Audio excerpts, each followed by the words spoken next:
ஹரஹர சங்கர ஜெய ஜெய சங்கர. பெரியவா பல பக்தர்களுக்கு அழகாக நிக்நேம் வச்சு கூப்பிடுவார். அப்படி அன்போட நிக்நேம் வச்சு கூப்பிடப்பட்ட ஒரு பக்தர் மகாபரிவா கிட்ட இருந்தார். அவர் ஒரு வைஷ்ணவர்னாலும் பெரியவாளும் பெருமாளும் ஒன்று தாங்கிறதுல அசைக்க முடியாத நம்பிக்கை வச்சுருந்தார். அவர் மட்டும் இல்லை, அவரோட பெற்றோர் குடும்பத்தினர் எல்லாருக்குமே பெரியவா தான் பிரத்யக்ஷ பெருமாள். அவருக்கு ஒரு முறை காசி யாத்திரை போகிற பாக்கியம் கிடைச்சிது. ஏதோ காரணங்களால் அவரோட அம்மாவால் அவரோட காசி யாத்திரைக்கு வர முடியல. அவர் காசி யாத்திரையை சுபமாக முடிச்சுட்டு பெரிய பெரிய சொம்புகளில் கங்கா ஜலத்தை கொண்டு வந்து அம்மா கிட்ட கொடுத்து நமஸ்காரம் பண்ணினார். பெரியவா அனுகிரகம், க்ஷேமமாக போயிட்டு வந்தியே, எனக்கு ரொம்ப நாளாக ஒரு ஆசை இருக்குடா அப்படின்னா. சொல்லுமா, இந்த கங்கா ஜலத்தை பெரியவா கிட்ட கொண்டு போய் சேர்த்துடு.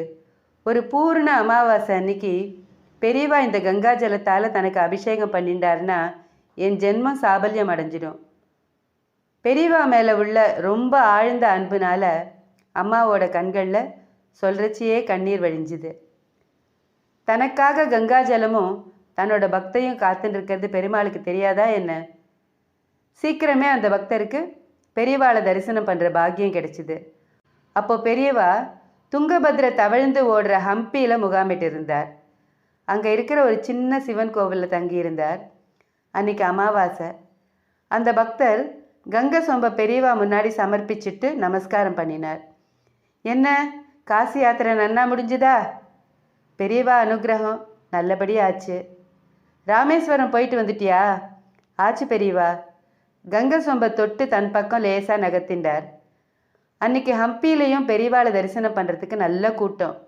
அதுலேயும் அப்போ ஆந்திர முதலமைச்சராக இருந்த திரு சென்னாரெட்டியும் அவருக்கு காவலாக ஒரு பெரிய கூட்டமும் வந்திருந்தது. அடுத்தது பிரின்ஸ் ஆஃப் வெல்ஸ் சார்லஸ் பெரியவாளை தரிசனம் பண்ண வந்திருந்தார்.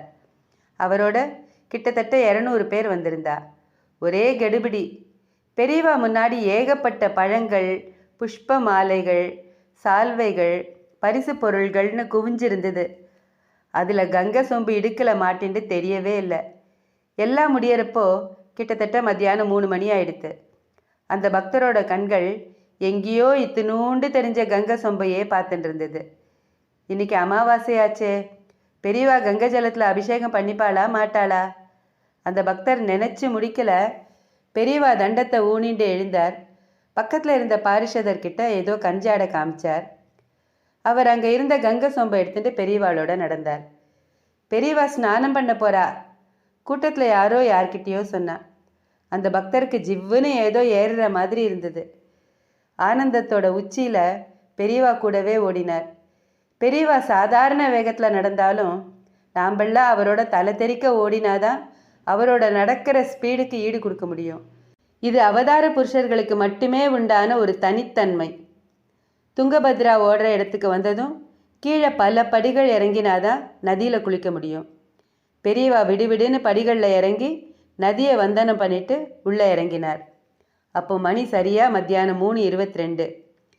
பக்கத்தில் நின்றுட்டு இருந்த 2 பாரிஷதர்கள் அந்த பக்தரோட காதில் விழும்படியா, பாத்தியா, இன்னைக்கு கரெக்டாக 3:22க்கு தான் அமாவாசை பிறக்கிறது.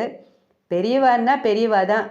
ராஜா மந்திரி யார் வந்தாலும் அப்படியே விட்டுட்டு சாஸ்திரத்தை விட்டு கொடுக்காம அமாவாசை பிறக்கிற டயத்துக்கு நதியில் ஸ்நானம் பண்ண வந்துட்டார் பாரு அப்படின்னு பேசிண்டா. சந்தோஷத்தில் அந்த பக்தரோட ஒரு கண்ணில் துங்கபத்ரையும் இன்னொரு கண்ணில் கங்கையும் பெருக்கெடுத்து ஓடித்து. பெரியவாளோட அவரும் இடுப்பளவு ஜலத்தில் நின்றுண்டு பெரியவா திருமேனி பட்ட புனித ஜலத்தில் ஆனந்தமாக ஸ்நானம் பண்ணினார். இதோ சொம்புல இருந்த கங்கா ஜலம் பெரியவாளோட தலைக்கு மேலே கவிழ்க்கப்பட்டது. அதோட விண்ண பொழக்கிற ஹரஹர சங்கர ஜெய ஜெய சங்கர கோஷமும் சேர்ந்தது. அம்மா, நீ ரொம்ப பாக்கியசாலிம்மா. பெரியவா கங்கா ஜலத்தை அபிஷேகம் பண்ணிட்டுட்டார், உன்னோட பக்தியை ஸ்வீகரிச்சுட்டார் அப்படின்னு மனசுக்குள்ளே சொல்லிண்டு மானசீகமாக அம்மாவையும் நமஸ்காரம் பண்ணினார் அந்த பக்தர். ஸ்நானம் அனுஷ்டானம் முடிஞ்சு பெரியவா கிடுகிடுன்னு லாவகமாக படிகளில் ஏறி மண்ணில் நடந்து சிவன் கோவிலை அடைஞ்சார். பின்னாடி கொஞ்சம் மெதுவாக வந்த அந்த பக்தரோட கண்களுக்கு மட்டும் தெரியும்படியா ஒரு மகா பாக்கியத்தை விட்டுட்டு போயிருந்தார் பெரியவா. என்ன அது? பெரியவாளை பின்தொடர்ந்து அத்தனை பேர் போயிருந்தாலும் அந்த மண்ணில் பெரியவாளோட பாதங்கள் பதிந்த தடம் வேறு யாரோட காலும் படாமல் பளிச்சுன்னு அந்த பக்தருக்கு தெரிஞ்சுது. கையில் இருந்த ஒரு பட்டு துணியில் பெரியவாளோட பாதத்துளியை ஹரஹர சங்கர ஜெய ஜெய சங்கர நாமத்தோட பத்திரப்படுத்தி வச்சிருந்தார். இதுக்கு மேலே என்ன ஆசீர்வாதம் வேணும்? பெரியவாளோட பாதத்துளி இருக்கிற கிரகத்தில் வேற சாதனையே தேவையில்லை, வேற வைத்தியமே தேவையில்லை, வேற தபஸே தேவையில்லை. அது அந்த பக்தரோட பக்திக்கு அந்த பொக்கிஷம் பரிசா பெரியவா கொடுத்திருந்தார். ஸ்ரீ மகா பெரியவா திருவடிகளே சரணம். ஹரஹர சங்கர ஜெய ஜெய சங்கர. காஞ்சி சங்கர காமகோட்டி சங்கர.